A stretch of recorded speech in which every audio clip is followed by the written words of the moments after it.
එන්නකෝ පෙන්වන්න පොඩි දෙයක් ඕගලන්ට. මේ තියෙන්නේ මගේ channel එකේ කලින් දාපු වීඩියෝ එකක්. මේ වීඩියෝ එක මේ වෙද්දී ඔන්න මිලියන 3කට වැඩි ආසන සංඛ්‍යාවක් ගිහලා තිනවා. ඔන්න දැන් මිලියන 4ට හරිම ආසන්නයි. මේකට ලයික් තියෙනවා 58000ක් වගේම ආදරණීය කමෙන්ට් 1700ක් තියෙනවා. ඉතින් මේ 1700 මේ රෙසිපි එක try කරපු අය. ඉතින් එක අලගෙඩියෙන් විනාඩි 10ක් වගේ පොඩි කාලෙදී රසම රස පීස් එකක් හදන විදිය තමයි මම මෙතන කියලා දෙන්නේ. ඉතින් මම හිතුවා මේක හදපු නැති අයට ආයෙ මේ පීස් එක හදන විදිය කියලා දෙන්න ඕනේ කියලා. එහෙනම් අපි බලමුද මේ රසවත් පීස් එක ලෑස්ති කරගන්නේ කොහොමද කියලා.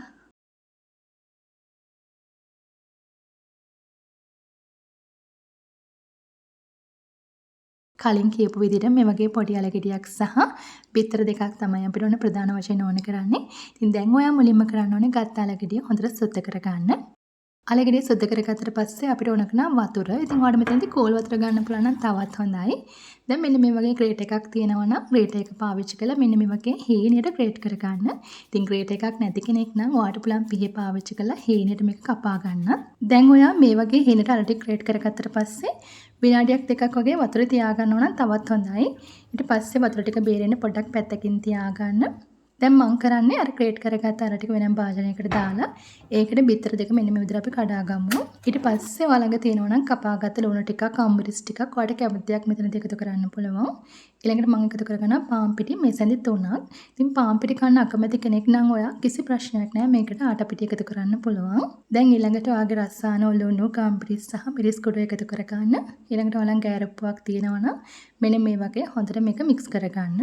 දැන් ඔයා මේ වගේ හොඳට මික්ස් කරගත්තට පස්සේ පෑන් එකක් ලිපේ තියලා ඒකට තෙල් හරි බටර් හරි ටිකක් දාගන්න. ගින්දර සාමාන්‍ය ප්‍රමාණය තියෙන්න ඕනේ. ගින්දර වැඩි කරගන්න එපා. දැන් ඔයාලට පුළුවන් මෙන්න මේ වගේ අර හදාගත්ත බැටර් එක මෙන්න මේ විදිහට දාගන්න. අඩු ගින්දරේ එක පැත්තක් විනාඩි 2ක් 3ක් වගේ තියාගන්න. ඉතින් මේ තියෙන අද මම පීස් එක රසවත් කරන්න පාවිච්චි කරන ටොෆින්ස් ටිකක්. ඉතින් මෙතනදී ඔයගේ ගෙදර මේ වෙලාවේ තියෙන කැමති ඕනම දෙයක් ඔයාලට පාවිච්චි කරන්න පුළුවන්. මේ හරියටම ඔන්න විනාඩි 3කට පස්සේ දැන් මම මෙන්න මේ වගේ හැමින් සැරේ අනිත් පැත්ත හරව ගන්නවා. අනිත් පැත්ත හරව ගත්තට පස්සේ ගින්දර තවත් අඩු කර ගන්න. දැන් අපිට පුළුවන් පීසා එක හදා ගන්න. මම මුලින්ම මෙන්න මේ වගේ තක්කාලි සෝස් ටිකක් හොඳට උඩට ගා ගන්නවා. දැන් ඔයාලට පුළුවන් අරවල ලෑස්ති කරගත්ත ටොපින්ස් ටික මෙන්න මේ වගේ ලස්සනට තියා ගන්න.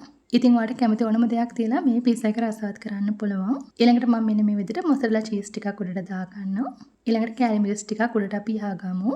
දැන් ඔයාලට පුළුවන් පියනෙන් වහලා නැවත විනාඩි 3-4ක් අඩු ගින්දරේ පීස් එක හදා ගන්න. ඔන්න මේ හරියටම අඩු ගින්දරේ විනාඩි 4ක් තියාගත්තට පස්සේ මම පීස් එක එළියට අර ගන්නවා. මේ වෙලාවේ මේක මාරම සුවඳයි. ඉතින් මාර රසයි. ටක් ගාලා හදන්න පුළුවන්. මේක හරිම හෙල්දි. ඒ වගේම තමයි ඉස්කෝලේ යන බබලටත් හරිම ලේසියෙන් හදලා දෙන්න පුළුවන්. විනාඩි 10ක් 15ක් වගේ පොඩි කාලයක් තමයි යන්නේ මේක හදන්න. ඉතින් මේක මාරම රසයි. අනිවාර්යෙන් හදලා බලන්න. පොඩි කාලෙකදී හදන්න පුළුවන් රෙසිපි එකක්. ඉතින් හැදුවට පස්සේ කොහොමද කියන අමතක කරන්න එපා. අනිවාර්යෙන්ම කමෙන්ට් එකක් දෙන්න.